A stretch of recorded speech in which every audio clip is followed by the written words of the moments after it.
நான் ஏன் கணிப்புல தான் நிற்பேன். கருத்து கணிப்பு எடுக்கக்கூடியவங்களை பற்றி நான் குறை சொல்லல. அன்னைக்கு எடுக்கும்போது அப்படி இருக்கலாம், நாளைக்கு மாறலாம். பட் இந்த ரங்கராஜ் பாண்டே வந்து பிரார்த்தனம் பண்றாருன்னு ரங்கராஜ் பாண்டே செயல் பிரார்த்தனைங்கிறத நான் சொல்றேன். ஜெயலலிதா உயிரோடு இருக்கும் போது ரெட்டலையை மீறி 1.1 மட்டுமே எடுக்க முடிஞ்ச சீமான் எடப்பாடி பழனிசாமியை பலகீனப்படுத்தி 8.2 விழுக்காடு ஓட்டு வர இன்னைக்கு வந்துட்டாரு. பாஜகவுக்கு பார்லிமெண்ட்டுக்கு வரக்கூடிய ஓட்டோட அசம்பிளிக்கு ஓட்டு குறைவா தான் பேசிக்கலா வரும்.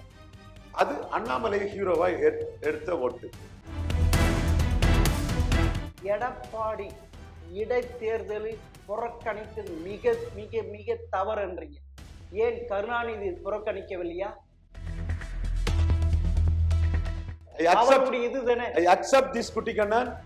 உங்க கருத்தை நான் முழுமனதோட உண்மைன்னு ஒத்துக்கிறேன். உண்மையை மறைச்சுக்கிட்டு நான் மு க ஸ்டாலின் டிஃபெண்ட் பண்ணக்கூடிய இல்ல. அங்கேயும் திமுக உள்ள தமிழ் உணர்வாளர்கள் ஓட்டு காங்கிரஸ் விழக்கூடாதுன்னு சீமான் ஸ்ட்ராட்டஜைஸ் பண்றாரு. அதனாலதான் சீமான் வந்து இப்பெல்லாம் காங்கிரஸ் ரொம்ப ஓங்கி அடிக்கிறார். கவனிச்சிங்களா? சீமான் ஏமாளி இழிச்சவன் நினைச்சீங்களாடா? இழிச்சவாய் பசங்களா, இழிச்சவாய் பசங்களாகவே போட்டு பின் பண்ணுனா அந்த இடத்துக்குள்ள சி.வி. சண்முகம் மத்திய அமைச்சராகனு பயந்துட்டாரு. சி.வி. சண்முகம் இது தெரியாம அடியாளாட்டு எனக்கு வழக்கு போடுறாரு, எனக்கு எதிரா. அவர் சொன்னாரு, பாவம் இந்த அடியாள் தன்மைக்கு அறிவு அவ்வளவுதான்.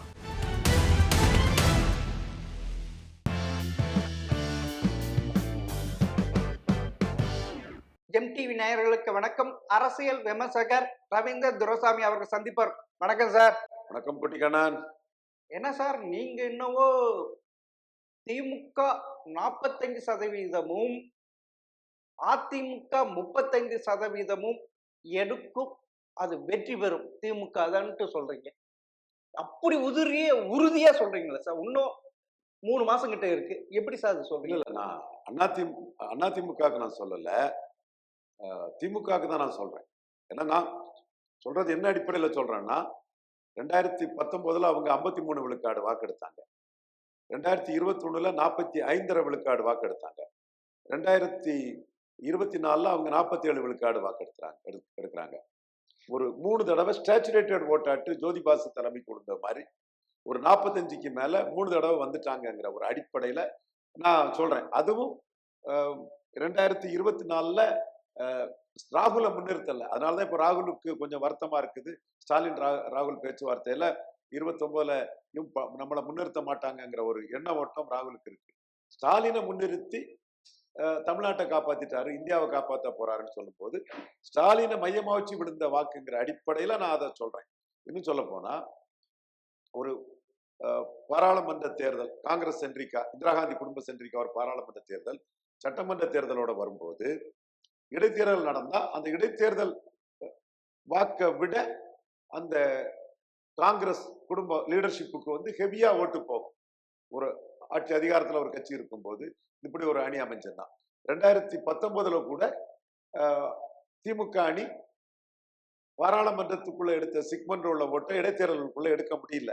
அதிமுகவே கணிசமா ஜெயித்துட்டாங்க 2021 சட்டமன்ற தேர்தல். ஆமா ஆமா 2024 விளவங்கோடு சட்டமன்ற தேர்தலுக்குள்ள சட்டமன்ற வேட்பாளருக்கு தாரகை கற்பட்டுக்கு ஓட்டு அதிகம், விஜயவசந்த் பாராளுமன்ற வேட்பாளரை விட. அது மட்டுமல்ல, அதிமுக 4வது பேட்டி தான் ஜேவிசி சிறாம் போன்ற சர்வே நண்பர்களுக்கு வந்து அந்த வரலாற்றை மறைச்சிட்டு சர்வே பண்றாங்க. ஜேவிசி சிறாம் நண்பர் தான், ரங்கராஜ் பாண்டே நண்பர் தான். அதைத்தான் நான் சொல்றேன். இப்படி ஒரு நிகழ்வு நடந்ததுனால சர்வே பார்ட்டிஸ் எல்லாம் அவங்க சர்வே சொல்லிட்டு அது அவங்க தொழில், வாழ்த்துக்கள், அது வேற. நான் என் கணிப்பாட்டு 45 தாண்டிரும் திமுக அணின்னு நான் சொல்றேன். ஆனா இன்னைக்கு வந்த ஒரு பிரபல நாளிதழில திமுக 33%, அதிமுக 38%, ஏறக்குறைய 2க்கும் இரடி 5%. ரங்கராஜ் பாண்டே பண்றது ஃப்ராடு, தினமலர் பண்றது fraud. Dinamalar fraud, Rangaraj Pandey fraud. Dinamalar ஃப்ராடுங்கிறதும் போட்டு, ரங்கராஜ் பாண்டே ஃப்ராடுங்கிறதும் போட்டு, இதுக்கு மேல நீங்க இதை பேசாண்டா. அடுத்த சப்ஜெக்ட்டுக்கு வாங்க. சரி, ரங்கராஜ் பாண்டே ஃப்ராடு, தினமலர் ஃப்ராடு, அடுத்த சப்ஜெக்ட்டுக்கு வாங்க குட்டிக்கண்ணன். சரி சார், இதே திமுகவின் கருத்து கணிப்பாளர் எடுக்கிறத சபரேஷன் பென், ஷோ டைம், ஐபேக், அவங்க என்ன தெரியுமா சொல்லியிருக்காங்க? 133 தொகுதி வெற்றி பெற்ற 2021 இப்பொழுது அது 45 தான் வெற்றி பெற முடியும்னு சொல்லியிருக்காங்க சார். எனக்கு தெரியலங்க, எனக்கு தெரியல. எனக்கு தெரியாதுன்னு நான் கருத்து சொல்ல முடியாது. அப்ப அப்பனா நீங்க சொல்றீங்க 45 விழுக்காடு திமுக எடுக்குங்க. நான் 48 எடுக்கும்னு நான் சொன்னேன். 47 எடுத்தது. நெல்லை, தூத்துக்குடி, கன்னியாகுமரியில எடப்பாடி டெபாசிட் இழப்பாருன்னு சொன்னேன். 3லயும் டெபாசிட் இழந்தாரு. 35 விழுக்காடு அங்க வரும்னு அத்தனை பேரும் போட்டான். 8 விழுக்காடு தான் திருநெல்வேலியில வந்தது. நான் ஏன் கணிப்புல தான் நிற்பேன். கருத்து கணிப்பு எடுக்கக்கூடியவங்களை பற்றி நான் குறை சொல்லல. அன்னைக்கு எடுக்கும்போது அப்படி இருக்கலாம், நாளைக்கு மாறலாம். பட் இந்த ரங்கராஜ் பாண்டே வந்து பிரார்த்தனை பண்றாருன்னு ரங்கராஜ் பாண்டே செயல் பிரார்த்தனைங்கிறத நான் சொல்றேன். என் தம்பி பிரார்த்தனை பண்றான். அப்பனா நீங்க இன்னைக்கு சொல்லி இருக்கிறது அந்த 45% திமுக எடுக்கும், அது இன்னும் 100 நாள் கழித்து அதில் மாற்றமும் உருவாகலாம் என்றீங்க. தெளிவா நான் சொல்றதுக்குள்ள காரணத்தை உங்ககிட்ட சொல்லிட்டேன். நான் 3 தடவை அங்க 45 தாண்டிட்டாங்க. அது 19, 20, 21, 24 ஸ்டாச்சுரேட்டட் ஓட்டாடு நான் அதை சொல்றேன். ஆனா இன்னைக்கு இருக்கிற அதிமுக கூட்டணி மிக வலுவாக இருக்கிற திமுக கூட்டணியை விட கம்பேர் பார்க்கும்போது அதை எப்படி பாக்குறீங்க? நான் அதை எப்படி பாக்குறேன்னா தரவுகளின் அடிப்படையில பாக்குறேன். சீமான் வந்து ஜெயலலிதா அம்மையார் உயிரோடு இருக்கும்போது 1 விழுக்காடு வாக்கு தான் எடுத்தார். உண்மைதானே? உண்மைதான். இன்னைக்கு சீமான் 8.2 விழுக்காடு வாக்கு எடுத்திருக்கிறார். அப்ப சீமான் வந்து எடப்பாடிக்கு ஈர்ப்பு சக்தி இல்லாதனால, எடப்பாடி கட்சி 2 ஜாதி கட்சியா போனதுனால இது சிபி சண்முகம் கோவப்படுறாரு, டென்ஷன் ஆகுறாரு. உண்மை. நான் தரவின் அடிப்படையில தான் சொல்றேன். அந்த அடிப்படையில சீமான் 8.2 விழுக்காடு 2.5 விழுக்காடு ஓட்டுக்கிட்ட வந்துட்டாரு. அப்ப ஜெயலலிதா உயிரோடு இருக்கும் போது ரெட்டலையை மீறி 1.1 மட்டுமே எடுக்க முடிஞ்ச சீமான் எடப்பாடி பழனிசாமியை பலகீனப்படுத்தி 8.2 விழுக்காடு ஓட்டு வர இன்னைக்கு வந்துட்டாரு. 2024 எடப்பாடி பழனிசாமிக்கும் பிரைம் மினிஸ்டர் கேண்டிடேட் கிடையாது, சீமானுக்கு பிரைம் மினிஸ்டர் கேண்டிடேட் கிடையாது. இந்த உண்மையை ஜேவிசி ஸ்ரீராமோ ரங்கராஜ் பாண்டே சொல்லிக்கிட்டு பண்ணாங்கன்னா அவங்களை ஆனஸ்ட் நான் சொல்லிடுவேன். அதுலதான் எனக்கு சிக்கல் வருது. சரி, இதை நீங்க சொல்லாம கில்லிங் சைலன்ஸ் பண்றீங்க. சரி, இப்ப திமுகவில் இருக்கிற கூட்டணியில காங்கிரஸ் உறுதியாக தெரியவில்லை. பிசிகா இருக்கு, 2 கம்யூனிஸ்ட் இருக்கு, மிற்ற மக்கள் நேயம் மனித கட்சி, கொங்கு ஏதோ சின்ன சின்ன கட்சி இருக்கு. அப்படி இருக்க இங்க பாத்தீங்கன்னா அதிமுக, பாஜக, பாமக, டிடிவி தினகரை, அமமுக, இப்படி இல்லாம சில ஜாதிய கட்சிகள் இருக்கு. அப்படி இருக்கிற போது வாக்கு சதவீதம் அதிமுக கூட்டணிக்கு அதிகம். அதனால 2026 அதுதானே எட்ஜி எடுக்க வாய்ப்பு இருக்கு. என்ன பாக்குறோம்னா இந்த 18 விழுக்காடு என்டிஏ ஓட்டு வந்து எடப்பாடி தலைமைக்கு விழாது. 24 மோடியை ஏமாத்திட்டாருங்கிறதுல மோடி பிரதமர் ஓட்டு போட்டவங்கலாம் கோவத்துல இருக்கிறான். அந்த ஓட்டு அண்ணாமலை முதல்வர்னு அண்ணாமலை ஒரு லீடர் ஆட்டு ஹீரோவா நினைச்சு விழுந்த ஓட்டு இப்ப அந்த ஓட்டு நாம் தமிழர் சீமானுக்கு போகும் நான் கருதுறேன். ஏற்கனவே இதுல நீங்க மாறுபடலாம், சர்வே கோஷ்டி எல்லாம் இதுல மாறுபடலாம், ரங்கராஜ் பாண்டே சேவி ஸ்ரீராம இதுல மாறுபடலாம், மற்ற சர்வே ஆட்களும் மாறிப்படலாம். ஆனா ஏற்கனவே சீமான் எடப்பாடி ஈர்ப்பு சக்தி இல்லாத எடப்பாடிய 2 ஜாதி கட்சியா போன சமூக நீதி சூறையாடக்கூடிய எடப்பாடியை பலகீனப்படுத்தி தான் 8.2க்கு வர்றங்கிற மறுத்த அவங்க அறிவு நாணயமற்றவர்கள், இன்டலெக்சுவலி டிஸ்ஆனஸ்ட். ரங்கராஜ் பாண்டே ஒரு இன்டலெக்சுவல் டிஸ்ஆனஸ்ட்னு அர்த்தம். நாளைக்கு உள்ளதை நீங்க என்னவும் சொல்லலாம், அதுல நான் மாறுபட்ட கருத்துக்கு வரல. ஓகே, அப்போ நேத்து நடந்ததை நீங்க மறுக்க முடியாது. சரிதான குட்டிக்கண்ணன்? நாளைக்கு வர்றதே நான் சொல்றேன். 18 விழுக்காடு என்டிஏ ஓட்டு மோடி பிரதமர்னு வந்த ஓட்டு, பாஜகவுக்கு பார்லிமெண்ட்டுக்கு வரக்கூடிய ஓட்டோட அசம்பிளிக்கு ஓட்டு குறைவா தான் பேசிக்கலா வரும். அது அண்ணாமலை ஹீரோவா எடுத்த ஓட்டு. அந்த ஓட்டு எடப்பாடி தலைமைக்கு டிரான்ஸ்பர் ஆகாது. காரணம், எடப்பாடி வந்து 2024 மோடிய பக்கத்துல இருந்து 330 சீட்டு ஜெயிப்போன்னு சொல்லிட்டு ஏமாத்தினவர் மாஸ்டர் ஆர்ட் ஆஃப் டீச்சிங். அதனால அசம்பிளியை பொறுத்தவரை அந்த ஓட்டு சீமானுக்கு கணிசமா போகலாம். ஒருவேளையில பிஜேபிக்கு 50 சீட்டுக்கு மேல கொடுத்து ஒரு இந்துத்துவா இதை பண்ணுனா ஓரளவு தாக்கு பிடிக்கலாம். அது எப்படின்னு பார்க்கணும். நீங்க சொல்றது 2024 பாராளுமன்ற தொகுதியில் அண்ணாமலையால் பாஜக 18% எடுத்தது. இப்ப 2026 அது எவ்வளவுதான் கிடைக்கும் பாஜக உங்களுடைய கணிப்பு பிரகாரம்? அதாவது எடப்பாடி எவ்வளவு சீட்டு கொடுக்காருங்கிற நம்ம பார்க்க முடியும். அப்படிங்களா? ஆமா, அவர் குறைவா சீட்டு கொடுத்துட்டாருன்னா பிஜேபிக்கே ஓட்டு குறைவுதான், ஓட்டு வராதுன்னு அவரே முடிவு பண்ணிட்டாருன்னு அர்த்தம். அப்பட நீங்க வந்து காங்கிரஸ் விட பாஜக அதிக வாக்கு சதவீதம் கொண்டு இருக்குதா இல்லையா?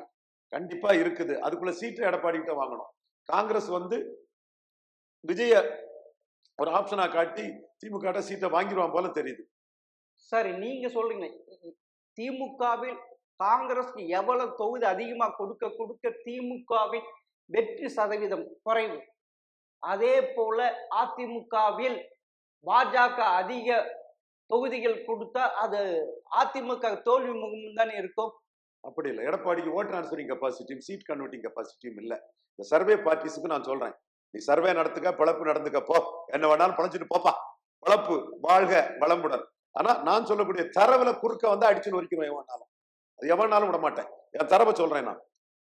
ஐயா எடப்பாடி பழனிசாமி விக்கிரவாண்டி இடைத்தேர்தல நின்னாரா இல்லையா? நிக்கல. ஐயா என்ன சொன்னாரு? தேர்தல் புறக்கணிப்புனார். ஆமா, தேர்தல் புறக்கணிப்பு காலகட்டத்தில் சீமான் கட்சியில் உள்ள முன்னணி தலைவர்கள் எடப்பாடி அவர்கள் வந்து கவர்னர் அப்பாவுக்கு சர்வாதிகாரத்துக்கு எதிராக ஒரு போராட்டம் நடத்தும்போது அது வாழ்த்து தெரிவிச்சாங்களா இல்லையா? பிரேமலதா அம்மையாரு, எடப்பாடி பழனிசாமி, KP முனிசாமி எல்லாம் இருக்கும்போது நாம் தமிழர் போய் வாழ்த்து தெரிவிச்சாங்களா இல்லையா? 36 விழுக்காடு வாக்கு ஐயா எடப்பாடி பழனிசாமிக்கு எடப்பாடியில உண்டு. ஆனா அந்த வாக்குல 23 விழுக்காடு உதயசூரியனுக்கு போச்சா இல்லையா? போச்சு. எப்படி ரெட்டால ஓட்டு உதயசூரியனுக்கு போச்சு? போயிருக்குது. சரிதானா? ஆமா, விக்கிரவாண்டி இடைத்தேர்தல். முடிச்சுக்கிட்டு அப்புறம் கேள்வி கேளுங்க. 12 விழுக்காடு வாக்கு மாம்பழத்துக்கு போச்சா இல்லையா? போச்சு. எடப்பாடிய ஒண்ணுமில்லன்னு அடிச்சுதானே அண்ணாமலை மாம்பழத்துக்கு அந்த வாக்கு எடுத்தாரு. ஆமா, அண்ணாமலை தானே அன்புமணிங்கிற NDA கேண்டிடேட் அனௌன்ஸ் பண்ணாரு. ஆமா, ஆனா நாம் தமிழர் சீமானுக்கு 1 விழுக்காடு ஓட்டு தானே முன்னோட கூடுதலா போச்சு. ஆமா. அப்ப எடப்பாடி ஓட் டிரான்ஸ்பரிங் கெப்பாசிட்டி இல்லைங்கிறதான உண்மை. சரி, நீங்க நீங்க தனிச்சு 214 உறுதியா நின்று எடப்பாடியை பலகீனப்படுத்தி அடுத்தால 17 விழுக்காடு வருவன்னு சொல்லக்கூடிய சீமான் கிட்ட எத்தனை பேர் குட்டிக்காரணம் போய் கூட்டணிக்கு வந்திருக்கன்னு சொன்னாலும் ஓட் டிரான்ஸ்பரிங் கெப்பாசிட்டி இல்லாத, சீட் கன்வெர்ட்டிங் கெப்பாசிட்டி இல்லாத, ஈர்ப்பு சக்தி இல்லாத 2 ஜாதி கட்சியா போன அதிமுகவை நாம் பலகீனப்படுத்தி 17% வருவன்னு தானே சீமான் ஆணித்தரமா இருப்பாரு. நீங்க சொல்றீங்க, அதாவது எடப்பாடி இடைத்தேர்தலில் புறக்கணித்தது மிக மிக மிக தவறுன்றீங்க. ஏன் கருணாநிதி புறக்கணிக்கவில்லையா? 5 இடைத்தேர்தல் புறக்கணிச்சாரு. அப்படி இருக்க இப்ப எப்படி ஆளுங்கட்சியா வந்தது ஸ்டாலின்? சொல்லுங்க. இன்னும் கேட்ட பாராளுமன்ற தேர்தலில் 2 பேருக்கும் திமுகவும் சரி அதிமுகவும் சரி வாக்கு சதவீதம் பெரும் வித்தியாசம் இல்லையே. இது 21, 23. அப்பன்னா எடப்பாடி இண்டிவிஜுவலா 20% எடுத்திருக்காரு இல்ல. கேள்வி முடிச்சிட்டீங்களா? முடிச்சிட்டேன். இன்னும் கொஞ்சம் லெக்சர் பண்ணா பண்ணிக்கங்க. நான் என் சகோதரர் குட்டிக்கண்ணனுக்கு நான் அனுமதிக்கிறேன். பண்றீங்களா? இன்னும் கொஞ்சம். ஓகே, இப்ப பேசுங்க. நீங்க பேசுங்க சார், நான் கேட்டதுக்கு. அப்ப நீங்க தான் இப்போ பேட்டி கொடுக்க வந்திருக்கீங்க. நீங்க தான் இல்ல, நான் கேள்வி கேட்கிறேன், நீங்க பதில் உங்ககிட்ட வாங்குறேன். ஜெயலலிதா விஷயத்திலையும் காலகட்டத்திலையும் அந்த மாதிரி கேப்டன் விஜயகாந்த் நின்னார். கேப்டன் விஜயகாந்த் நின்னவர் ஜெயலலிதாவை பலகீனப்படுத்தினார். ஆனா ஜெயலலிதா அம்மையார் வந்து திருமங்கலத்துல அவங்களே களத்துக்குள்ள இறங்கி விஜயகாந்தை கண்ட்ரோல் பண்ணிட்டாங்க. வந்தவாசியில கண்ட்ரோல் பண்ணிட்டாங்க. அதுக்கு பிறகு விஜயகாந்த் ஜெயலலிதா கிட்ட ஃபைட் பண்ணி பெருசா ஏற முடியாது. அவங்க 37 விழுக்காடு வந்துட்டாங்க அணியாட்டு. நாம பெரும் 10ல தான் இருக்கிறோம். அது நம்ம 10 வச்சுக்கிட்டு ஜெனரல் எலெக்ஷன்ல ஜெயலலிதாவை பலகீனப்படுத்த முடியாதுன்னு ஜெயலலிதா அம்மையார்கிட்டே 41 சீட்டு வாங்கிட்டு கூட்டணி வந்துட்டாங்க. நீங்க சொன்ன மாதிரி கலைஞர் வந்து புதுக்கோட்டையில வந்து ராஜேந்திர கீழே ஒருவேளையில பேருமோன்னு களத்தை விட்டு விலைக்கு போன தன்மைகள் அவர்கிட்ட இருந்தது. சாத்தாங்குளத்திலையும் புதுக்கோட்டையும் காங்கிரஸ் சாதகமான இடம். ட்ரெடிஷனல் டிஎம்கேக்கு அங்க செல்வாக்கு கிடையாது. அதனால நம்ம கீழே போயிருவோமோ 3வது போயிருமோன்னு கலைஞர் அச்சப்பட்டாருங்கிறத நான் மறுக்க வேண்டிய அவசியம் இல்லை. கலைஞரை வந்து நான் 3வது திண்டுக்கல்ல 3வது போனாருங்கிறதையும், கோயம்புத்தூர் பார்லிமெண்ட்ல 3வது போனாருங்கிறதையும், சங்கரங்கோயில்ல 3வது போனாருங்கிறதையும், கோயம்புத்தூர் அசம்பிளில 3வது போனாருங்கிறதையும் நான் மறைக்க வேண்டிய அவசியம் எனக்கு இல்லை. அதை நான் வெளிப்படையாட்டே உண்மையை துணை கொண்டு சொல்றேன். குட்டிக்கண்ணனுக்கு கருத்து, கலைஞரை பற்றிய உள்ள கருத்து 100க்கு 100 சரி. ஆனா இங்க பிரச்சனை என்னன்னா, சீமான் கோழை நாய்கள் களத்தை விட்டு ஓடிட்டாங்கன்னு 3 வரை அடிக்கிறார். இதுதான் இங்க பிரச்சனை. எடப்பாடிய, NDA, விஜய 3 வரையும் விக்கிரவாண்டி ஈரோடு கிழக்கு களத்தை விட்டு ஓடிட்டாங்கன்னு சீமான் அடிக்கிறார். இதை நம்ம மறைக்க முடியாது. கில்லிங் சர்வே பார்ட்டிஸ் இதை மறைக்க கூடாதுன்னு நான் சொல்ல வர்றேன். நீ சர்வே எடு, என்னத்தையும் போடு, நீ சொல்ல சரியாகுது தப்பாகுது, உன்னை நான் குறை சொல்ல, உன் பொழப்பு நல்லா ஓடட்டு, நீ வாழ்க வளமுடன், உன் வயிறு நிறையட்டுன்னு தான் சொல்றேன். அதுல எவன் வயிற்றுல நான் அடிக்கக்கூடிய தன்மை கொண்டவும் இல்லை. உன் வயிறு பெருக்கட்டு வளரட்டுன்னு நான் சொல்றேன். ஆனா சீமான் களத்துக்குள்ள பெரியார் மண்ணா பெரியாரே மண்ணான்னு ஸ்டாலினை எதிர்த்து நிற்கும் போது அந்த களத்துக்குள்ள விக்கிரவாண்டியில களத்துக்குள்ள ஒரே குட்டையில் ஊறிய மட்டைகள் சொன்ன என்டிஏ ஈரோடு கிழக்கு களத்துக்குள்ள வரல. விக்கிரவாண்டி களத்தை விட்டு ஓடின எடப்பாடி பழனிசாமி ஈரோடு கிழக்கு களத்தை விட்டு ஓடிட்டாரு. விஜய் கட்சி ஆரம்பிச்சுட்டு லெட்டர் பேடா இருந்தாரு. இதை நீ மறைச்சு பேசும்போதுதான் உன்ன நான் கில்லிங் இன் சைலன்ஸ் பண்ற களத்துல இருந்து போராடின சீமான குறைச்சி மதிப்பிடுறங்கிற அந்த கோபம் எனக்கு வருது. இதுல சீமான் ஈரோடு கிழக்கு களத்துல நின்னவரு எடப்பாடிய எப்படி விரட்டினாருன்னா, அதற்கு முந்தைய ஈரோடு கிழக்கு களத்துல சீமான் 5 விழுக்காடு வாக்கு இடைத்தேர்தலில் தன் ஈர்ப்பு சக்தியால் பிரச்சார வலிமையால உயர்ந்தாரு. அது ஈர்ப்பு சக்தியும் பிரச்சார வலிமையும் இல்லாம ஜாதி கட்சியா போன அதிமுக எடப்பாடி 2000 ரூபாய் கொடுத்தும் செங்கோட்டையனை தேர்தல் பொறுப்பாளரா போட்டும் தலைவர் பொதுச் செயலாளர் வெள்ளாள கவுண்டர் ஒற்றை தலைமை, தேர்தல் பொறுப்பாளர் வெள்ளாள கவுண்டர் செங்கோட்டையன், மாவட்ட செயலாளர் வெள்ளாள கவுண்டர், கேண்டிடேட் வெள்ளாள கவுண்டர் 2000 ரூபாய் கொடுத்தும் சீமான் ஒரு செங்குந்த முதலியார் கேண்டிடேட்டை போட்டு 5 விழுக்காடு வாக்கு உயர்ந்தாரு. எடப்பாடியும் பாஜகவும், ஏன் அண்ணாமலை தான் அன்னைக்கு கூட இருந்தாரு, 30 விழுக்காடு வர வேண்டிய இடத்துல 25 விழுக்காடு போயிட்டாங்க. சீமான் 5 விழுக்காடு உயர்ந்து 6.3 விழுக்காடு சீமான் வந்தாரு. அப்ப சீமானுக்கு ஈர்ப்பு சக்தியால சமூக நீதி குரலாக பிரதித்துவம் இல்லாத பறையர், தேவேந்திர குல வேளாளர், செங்குந்தர், முத்தரையர், உடையார், பன்னார், நாவிதர், குயவர் இந்த சமூகங்களின் பிரதிநிதியாக சீமான் களத்தில் இருக்க தகுதி படைத்தவருங்கிறதுனால அவர் எடப்பாடி பழனிசாமிய ஈரோடு கிழக்குல 5 விழுக்காடு ஏற்கனவே குறைச்சி இவர் உயர்ந்து அவர் தாழ்ந்ததுனால அடுத்த இடைத்தேர்தலிலும் அந்த ஒரு சோகமான நிலைமை எடப்பாடி பழனிசாமிக்கு வரும். கொங்கு மண்டலத்திலே சீமான் எடப்பாடி பழனிசாமியை பலகீனப்படுத்திட்டாருன்னா மற்ற மண்டலத்துல டெபாசிட் இழக்க வச்சு போயிருவாருங்கிறது வெளி வந்துருங்கிறதுக்காக எடப்பாடி பழனிசாமி அந்த களத்தை விட்டு ஓடிட்டாரு. களத்தை விட்டு ஓடின எடப்பாடி பழனிசாமியும் சேர்த்துதான் கோழை நாய்கள் களத்தை விட்டு ஓடிட்டாங்கன்னு புரோக்கராட்டு சீமாங்கிட்ட போய் ஐயா கூட்டணிக்கு வந்திருக்கு, அவர் 214 தான் நிற்கிறான்னு தெளிவா நிற்கிறாரு. பார்ச்சூன் பேவர்ஸ் பிரேவ் இந்த தடவை ஒரு பெரிய ஜம்பிங் சீன மங்கில் மாதிரி பண்ண போறாரு.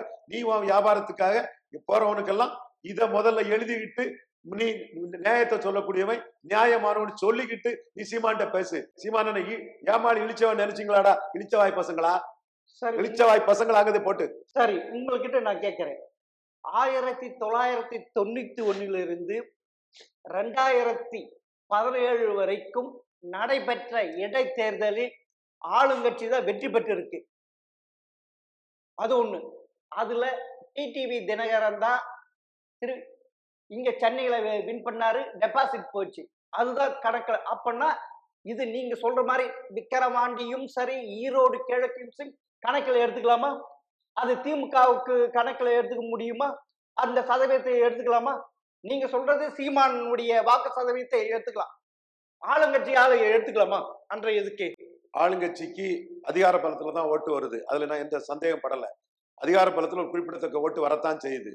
அந்த அதிகார பலத்துல வர்ற ஓட்டு ஒரு 10% தான் இருக்கும், 10-15% தான் இருக்கும். மீதி சதவீத வாக்கு வருது.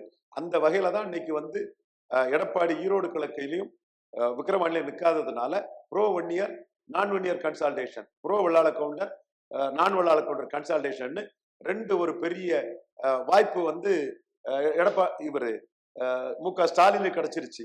அங்க செந்தில் பாலாஜியை வச்சு 24க்கு முன்னே கிடைச்சது. அதன் விளைவுதான் 5 விழுக்காடு வாக்கு ஸ்டாலின் அணி கொங்கு மண்டலத்துல உயர்ந்தது. அதே ஸ்டாலின் அணி வன்னியர் மண்டலத்துல 5 விழுக்காடு வாக்கு குறைஞ்சது. நான் தரவுகளோட தான் சொல்லுவேன்.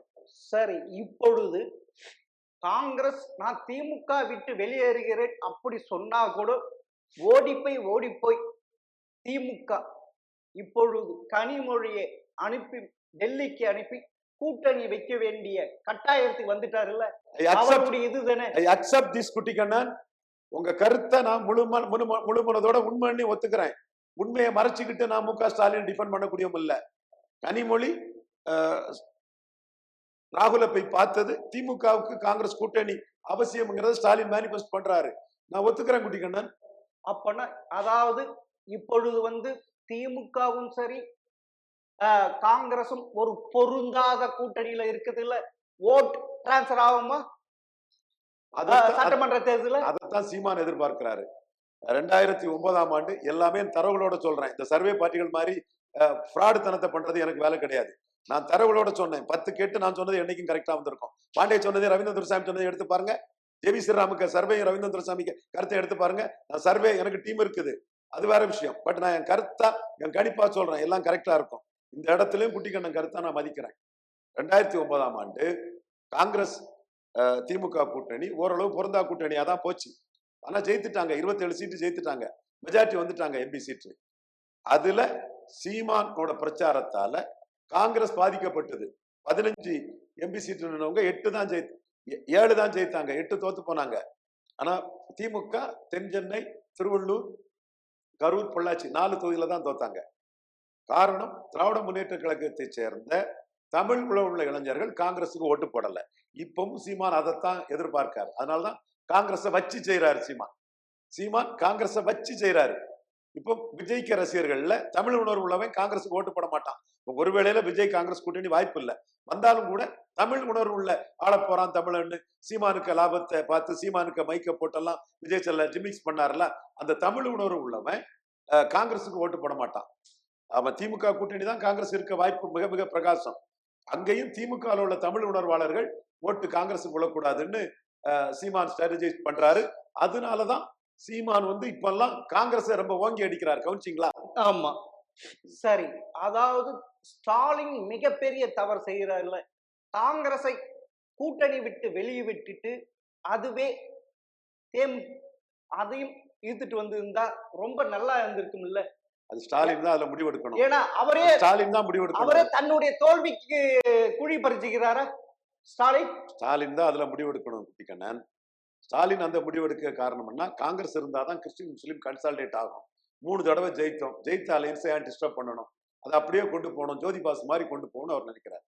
அதாவது நீங்க உங்களுக்கே தெரியும், 2024 பாராளுமன்ற தேர்தலில் பாஜகவும் அதிமுகவும் கூட்டணி இருந்தா ஏறக்குறைய 15 தொகுதியில் வின் பண்ணி இருக்கும். எடப்பாடி தான் காரணம். வின் பண்ணுனா அந்த இடத்துக்குள்ள சி.வி. சண்முகம் மத்திய அமைச்சராகனு பயந்துட்டாரு. சி.வி. சண்முகம் இது தெரியாம அடியாளாட்டு எனக்கு வழக்கு போடுறாரு, எனக்கு எதிரா அவர் சொன்னாருன்னு. பாவம், இந்த அடியாள் தன்மைக்கு அறிவு அவ்வளவுதான். சி.வி. சண்முகம் மத்திய அமைச்சராக ஆயிடக்கூடாதுன்னு தான் கூட்டணியே வைக்கல எடப்பாடி பழனிசாமி. இவரு அடியாளாட்டு எனக்கு எதிராக வழக்கு போடுறாரு. அவங்க அண்ணா ராதாவுக்கு கொஞ்சம் விவரம் உண்டு, அவராவது தம்பி கொஞ்சம் புத்தி சொல்லட்டு. இப்ப ஸ்டாலின் மிகப்பெரிய ஆன்டி இன்கம்ஸ் இருக்கு, பெரும்பாலான வாக்குறுதி நிறைவேற்றவில்லை, மக்கள் விலைவாசி உயரால் பாதிக்கப்பட்டிருக்கார், அப்படி பெரும் சுமையோடு இருக்கிறார். ஆனா எடப்பாடி கூட்டணி வலிமையோடு இருக்கும் போது அவருக்கு தானே வெற்றி வாய்ப்பு அதிகமா வரணும். இல்ல குட்டிக்கண்ணன், நான் மக்களவை தேர்தலே தெளிவா சொன்னேன். 48 விழுக்காடு ஓட்டு மு.க. ஸ்டாலின் வருவாரு. இது கூட்டணி பலித்தால் தான் அது வந்தது. ஆமா குட்டிக்கண்ணன், அதுல என்ன சந்தேகமா? ஆமா, அண்ணாவே கூட்டணி பலத்துல தானே ஜெயித்தாரு. ஆமா, ராஜாஜி தானே தைரியம் கொடுத்தாரு. அண்ணா அசம்பிளிக்கே எனக்கு இல்லையா? நான் உண்மையை தானே சொல்றேன். ஆமா குட்டிக்கண்ணன். ஆனா திமுக தொடர்ந்து ஜெயிச்சது இல்ல. அப்படி இருக்க அவர் கொண்டு வந்த இலவச திட்டங்கள் நம் தமிழகத்தை பொறுத்து அத்தோடு முடிஞ்சிடும். அடுத்த தேர்தல் ஆப்பனண்ட்டுக்கு தான் வாய்ப்பு அளிப்பாங்க. 2006 கலர் டிவி கொடுத்தாரு, ஆனா 2011 சட்டமன்ற தேர்தல் அவரால் எதிர்கட்சி கூட வர முடியல. அப்படி ஒரு நிலைமை தான் இங்க வரும். என்ன பிரச்சனைன்னா, ஜெயலலிதா அம்மையாரும் கலைஞர் இறந்த பிறகு ஸ்டாலின் வர்சஸ் அதர்ஸ்ன்னு வந்துட்டு, அதர்ஸ்ல எடப்பாடி டே பை டே கீழே போயிட்டே இருக்கிறாரு. 33 விழுக்காடு இருந்த எடப்பாடி பழனிசாமி ஓபிஎஸ் எண்ணிக்கைனால 20 விழுக்காடு வந்துட்டாரு. நீங்க சர்வே பார்ட்டிக்கு தான் கேட்கிறேன், சர்வே டுபாக்கூர்களுக்கு தான் கேட்கிறேன். சர்வே டுபாக்கூர்களா? எந்த சர்வே டுபாக்கூராவது புதுச்சேரியில சீமான் 3வது வருவாரு, அதிமுக 4வது போவாருன்னு எவனாவது சொல்லியிருக்கலாம்? டுபாக்கூர் சர்வே கோஷ்டிகளா? அடுத்து விளவங்கோடு இடைத்தேர்தல்ல சீமான் 3வது வருவாரு. எப்படி வந்தாரு? வரையர், சாம்பவர், வண்ணார், நாவிதர், குயவர் போன்ற ரெட்டலையில பலன் இல்லாத ஜாதிகள்லாம் சீமானுக்கு வரவும் சீமான் 3வது வராரு, எடப்பாடி 4வது போவார். எவனாவது விளவங்கோடு இடைத்தேர்தலை பற்றி சர்வே சொன்னோமே, அல்லது கன்னியாகுமரி மக்களவையில பசலியான் செல்வாக்கான தலைவர், அவர் ரொம்ப பெரிய புத்திசாலியானவர் தான், அவரு சமுதாயத்தில் செல்வாக்குள்ளவர் தான். அவரை மரியர் ஜெனிஃபர் நாம் தமிழர் கேண்டிடேட் 3வது அவரை 4வது தள்ளினாங்க. நாம் தமிழர் 3வது 4வது அதிமுக போகும்னு. இத்தனைக்கும் செல்வாக்கான மீனவர் சமுதாய மத்தியில செல்வாக்கான தலைவர். மீனவர் சமுதாயத்தை அங்கீகாரம் பெற்று அவருக்கு மத்திய அரசுல அவருக்கு பதவி எல்லாம் கொடுத்திருக்காங்கன்னா அவர் ஒரு பவர்ஃபுல்லான கேண்டிடேட். அவர் நின்னும் நாம் தமிழர் 3வது வரும், ரெட்டையில 4வது போகும்னு எந்த சர்வே டுபாக்கூராவது சொன்னானா? ஏதாவது ஒரு டுபாக்கூர் சர்வே சொன்னான்னு சொல்லுங்க. அதுக்கப்புறம் அந்த சர்வே பார்ட்டியை நான் மதிக்கிறேன். தென் மண்டலத்துல எடப்பாடி 7 தொகுதியில் எடுத்த ஓட்டோட சீமானுக்கு 30,000 ஓட்டு அதிகம். அப்ப இது யாராவது சொல்லியிருக்காங்களா? நெல்லையில 35% ஓட்டு ரெட்டலைக்கு வரும்னு சொன்னாங்க. டுபாக்கூர் சர்வே கோஷ்டிகள் 8 விழுக்காடு ஓட்டு வந்து சீமானும் கூட்டணி உள்ள எடப்பாடிக்கும் சீமானுக்கு ஈக்குவல் ஓட்டு தான். அப்ப நீங்க 2021 கமலஹாசனின் தினகரனின் சர்வேல வச்சீங்க, சீமான யாராவது சர்வேல வச்சீங்களா? ஆனா சீமான் கமலஹாசன் தினகரன் எடுத்ததை விட 2 மடங்கு ஓட்டு எடுத்தாப்புல. தினத்தந்தி சர்வே 4 விழுக்காடு சீமானுக்கு போட்டாங்க, 8 விழுக்காடு சீமான் எடுத்தாங்க. சோ இந்த சர்வே எல்லாம் டுபாக்கூர்கள். இப்போ சும்மா ஒரு பிரச்சாரம் மாதிரி தான் சர்வே வருது. அத குப்பை கூடையில தூக்கி போடுங்க. நான் சொன்னா சரியா இருக்கும். 10க்கு 8 சரியா வரும். சார், உங்களுடைய கருத்து பிரகாரம் வருகின்றேன். இதுவரைக்கும் சந்தித்த சட்டமன்ற தேர்தலோட 2026 சட்டமன்ற தேர்தல் மிகப்பெரிய வித்தியாசம். விஜயும் இருக்கிறார், சீமாவும் இருக்கிறார். 2 பேரும் ஸ்பாயில் பண்றதுக்கு. நான் எப்படி திமுகவும் அதிமுகவும் அப்படி இருக்க, திமுக இப்ப ஆளுங்கட்சியாக இருக்கிறது, அதிமுக எதிர்கட்சி. அப்பனா அதுக்கு தானே பெனிஃபிட்ஸ் அதிகம், கூட்டணி வலுவாக இருக்கிறது. நான் என்ன சொல்றேன்னா, எடப்பாடிக்கு ஈர்ப்பு சக்தி இல்ல. அவர் கட்சி சமூக நீதியை சூறையாடுது. அவர் இஷ்டம் போல செயல்படுறாரு. இதுக்கெல்லாம் பல ஜாதிகள் நான் பெனிஃபிஷரி காஸ்ட் சீமான்கிட்ட ஆதரவு கொடுத்துதான் சீமான் 8.2 வந்திருக்கிறார். இது உண்மைதானே? எந்த சர்வே டுபாக்கூரும் இதை மறுக்க முடியுமா? ரங்கராஜ் டுபாக்கூர் இதை மறுக்க முடியுமா? சர்வே டுபாக்கூர் ரங்கராஜ் மறுக்க முடியுமா? இன்னொரு சர்வே டுபாக்கூர் மறுக்க முடியுமா? இவன் மறுக்க முடியாது இல்ல. நடந்த விஷயம் உண்மைதானே? உண்மைதான் சார். அதுல குட்டிக்கண்ணன் உங்களை அடிக்கல, இந்த டுபாக்கூர் சர்வே எடுத்துக்கிறேன். அதுல கொஞ்சம் நிதானிங்க. அப்ப நாளைக்கும் சீமான் எடப்பாடி பழனிசாமியை பலகீனப்படுத்துவாரு நான் சொல்றேன். அதுக்கு நான் ஆதாரத்தை சொல்றேன். Please let me speak and present my view points. Okay. என்ன ஆதாரம்னா, விக்ரவாண்டில ஈரோடு கிழக்குலையும் களத்தை விட்டு ஓடுனது எடப்பாடிக்கு மைனஸ். இன்னொன்னு, காங்கிரஸும் பாஜகவும் தமிழ்நாட்டுக்கு தேவையில்லை, மாநில உரிமை சொல்லிக்கிட்டு சரண்டர் ஆனது எடப்பாடிக்கு மைனஸ். சீமான் சுத்த வீரனா இருக்கிறது பிளஸ். இதை எவன் இருட்ட கொண்டு ஓட்டை அடிக்கிற மாதிரி சர்வே அது உன்னாக்கு எவன் சொன்னாலும் களத்துல மக்கள் மனசுல இருக்கும். இதனாலதான் நான் சர்வே பார்ட்டி வரவர்களை அடிச்சு தவிர்க்கிறேன். நீ முதல்ல சீமான் நிலைப்பாட்டுல உறுதியா இருக்கிறாரு, எடப்பாடி பல்ட்டி அடிச்சுக்கிறாரு, ரங்கராஜ் பாண்டே எங்கேயாவது சொல்லியிருக்காரா? அது சொல்லலைன்னா அவர் ஃப்ராட்தனம் பண்றாருதான் அர்த்தம். சார் நீங்க சார் இதை சொல்லிட்டாருன்னா நான் அவரை பாராட்டுறேன் சார். நான் தம்பி பிரமாதமா பண்ணிட்டான், உண்மையை சொல்லிட்டான்னு நான் பாராட்டுறேன். களத்தை விட்டு ஓடிய கோழை நாய்கள்னு களத்துக்குள்ள நின்னாதான் மக்கள் மத்தியில மரியாதை. 3.8 வாக்கு 2019 எடுத்த சீமான் ஆளுங்கட்சி எதிர்ப்பு வாக்கை எடுத்து 8.2க்கு போறாரு. எடப்பாடியால் அது போக முடியல. அப்ப களத்துல இருந்து போராடினாதான் அந்த வாக்குகள் வரும். இதுதான் என்னோட கருத்தா நான் சொல்றேன். இப்பவும் ஏன் பிரிடிக்ஷன் ஆட்டு எம்ஜிஆரையும் ஜெயலலிதாவையும் ஊண்டுகோலா வச்சு செங்கோட்டையனை பிடிச்சி அதிமுக முதியோர் அணியா வரக்கூடிய விஜய் எடப்பாடியை பலகீனப்படுத்துவார், எடப்பாடி லீடர்ஷிப்பை பலகீனப்படுத்துவார். திமுக ஒன்னும் செய்ய மாட்டார். என் வார்த்தையை கேட்டுக்கிட்டு அப்புறம் உங்க கருத்தை சொல்லுங்க. எடப்பாடியை பலகீனப்படுத்துவாரு. அப்ப இதுவரை சீமான் எடப்பாடியை தான் பலகீனப்படுத்தி இருக்கிறாரு, ஸ்டாலினை பலகீனப்படுத்தல. சீமானோட அந்த தமிழ் தேசிய அரசியலை வச்சு ஸ்டாலின் அருந்ததியர் ஓட்டை கன்சால்டேட் பண்ணிட்டாரு. நாயுடு ரெட்டி தேவங்கர் செட்டியார் 24 மலை செட்டியார் ஓட்டை கன்சால்டேட் பண்றாரு. சீமான் பரையர் தேவேந்திர குல வேளாளருக்கா நிற்கிறாரு. ஸ்டாலின் அருந்ததியர்களுக்கு கொடுத்த அந்த நன்மைகளை சொல்லி சீமானோட அந்த தமிழ் தேசிய அரசியலுக்கு எதிராக புறமொழியாளர் கன்சால்டேட் பண்ணி அவர் பாதிப்பு இல்லாம வளர்றாரு. அப்ப சீமானால இதுவரை பாதிப்பு எடப்பாடி பழனிசாமிக்கு தான். இனிமேல் விஜயாலும் எடப்பாடி பழனிசாமிக்கு தான் பாதிப்பு அதிகம் வரப்போகுது சார். நான் தரவுகளோட சொல்றேன். அப்ப சீமான் மேலும் எடப்பாடி பழனிசாமியை பலகீனப்படுத்துவாரு. 6 பிராமணர்களை கேண்டிடேட் போடுறாரு. பாரதியாருக்கு பாரத ரத்னா கேட்கிறாரு. ஏன்னா பிராமணர்கள் அந்த வியாபார பிராமணன் சர்வே வியாபார பிராமணன் சொல்றதை கேட்டு நினைப்பாங்கன்னு நினைக்கிறீங்களா? தேசபக்தியும் தேவபக்தியும் உள்ள பிராமணர்கள் என் கருத்துக்கு அதிக மதிப்பு கொடுப்பாங்க. இந்த சர்வே பிராடு பிராமணர்களும் இந்த வியாபார டெய்லி பிராமணர்கள் சொல்றது கரெக்டா, ரவீந்திரன் துரைசாமி பிராமணர்கள் உணர்வை சொல்றது கரெக்டாங்கிறத 26 சட்டமன்ற தேர்தல் ரிசல்ட்ல டி நகர் மயிலாப்பூர்ல பார்ப்போம். இந்த சர்வே பிராடுகளும் என்கிட்ட தயாரா? இந்த சர்வே பிராடுகள் என்கிட்ட சேலஞ்சுக்கு தயாரா? சார் அப்படியா? நீங்க சொல்றதா சரி சார். பிராமண மக்களோட உணர்வை தெரிஞ்சவன் சார். பிராமணர்கள் தேசபக்தியும் தெய்வபக்தியும் கொண்டவங்க, இந்த நாட்டுக்காக தியாகம் பண்ணவங்க. பிரிட்டிஷ்ல சோகமா வாழ்ந்துடலாம், அதை விட்டுட்டு நாட்டு தியாகத்துக்காக வந்தான்னு ஒரு பிராமணன் சொல்ல மாட்டான் சார். அந்த ஜாதிய சொன்னா நமக்கு திராவிடத்தை கண்டு அச்சப்பட்டு கோழையா கழிஞ்சிட்டு இருப்பான் சார். நான் சொல்றேன் சார். அத சரி சார், உங்களுடைய வியாபாரிகளோட கருத்து பிறகு வரும் சார். 2019, 2021, 2024 திமுக கூட்டணி இன்டாக்ட் இருந்தது, அதனால வெற்றி பெற்றது. ஆனால் இப்பொழுது திமுக கூட்டணி இன்டாக்ட் இல்ல, அங்க புகைச்சல் இருக்கு. அதுவே அதிமுக கூட்டணி இன்டாக்டா அமைஞ்சிருக்கு, பாஜக அது வலுப்பெற்று இருக்கு. அப்படி இருக்க பாஜகவுக்கு 50 சீட் இருந்தாதான் பாஜக ஓட்டு டிரான்ஸ்பர் ஆகும், அல்லது ஓட்டு டிரான்ஸ்பர் ஆகாது. எடப்பாடி கிட்ட 24 கோடியை ஏமாத்தின எடப்பாடி கிட்ட வியாபார பிராமணர் அல்லாத சாதாரண பிராமணர் ஏமாற மாட்டான். வியாபார பிராமணன் வேற. வியாபார பிராமணன் வார பத்திரிகை நடத்தி வியாபாரம் பண்ணுவான், டெய்லி பத்திரிகை வச்சு வியாபாரம் பண்ணுவான், சர்வேனி வியாபாரம் பண்ணுவான், வெப்பூச்சி வியாபாரம் பண்ணுவான். சாதாரண பிராமணர்கள் ரவீந்திரன் துரைசாமி கருத்துல சீமானுக்கு வாக்களிக்க தான் சரின்னு இருப்பான். பாப்போம், எவன் வேணாலும் என்கிட்ட சேலஞ்ச் பண்ணிட்டு சார்.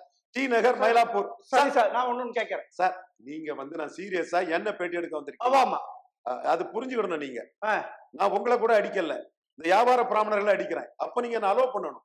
நீங்க எனக்கு பாசத்துக்கு ஒரு பிராமணர். ஆமா சார்.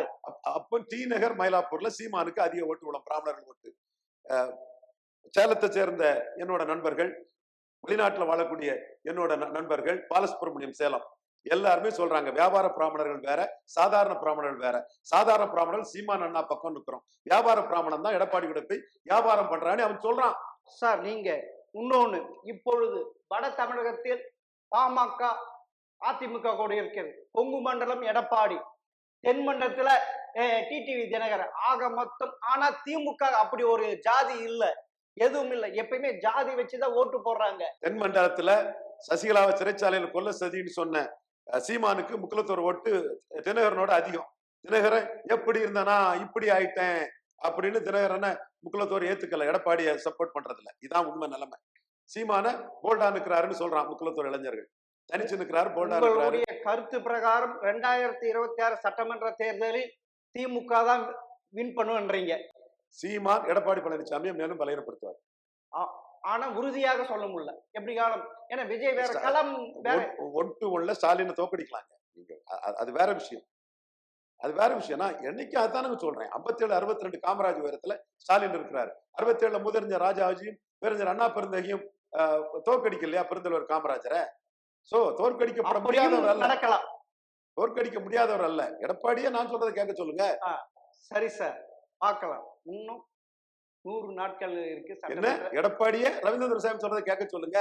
எடப்பாடி கிட்ட சாமி சாமின்னு சொல்லிக்கிட்டு கூப்பிட்டு 4 காசை வாங்கிக்கிட்டு பிரார்த்தனை பண்றவனோட விட்டுருங்க. ரவீந்திரன் துரைசாமி நிமிர்ந்து எடுத்து எல்லா இடம் ஒரே மாதிரி பேசுவான். எம்ஜிஆர்ட்ட எல்லா இடம் பல்லடிச்சுட்டு இருந்த போது நீ எல்லாம் ஒரு சீஃப் மினிஸ்டர், இந்துக்கள் பாதிப்பு உனக்கு தெரியலையான்னு இந்துக்களுக்காக சவால் விட்டு அந்த சுத்த வீரர்க்க தொண்டேன். என் பேச்சா எடப்பாடியை கேட்க சொல்லுங்க, பாத்துக்கலாம். சோ திமுகவுக்கும் தோல்வியும் இருக்கிறது, அதிமுகவுக்கும் தோல்வியும் இருக்கிறது. யாரும் வெற்றி பெறுவது உறுதியாக சொல்ல முடியாது. எடப்பாடி சீமானாலையும் விஜயாலையும் கடுமையாக பாதிக்கப்படுவார் சார். பொறுத்து இருந்து பார்ப்போம் சார். மிக்க நன்றி சார்.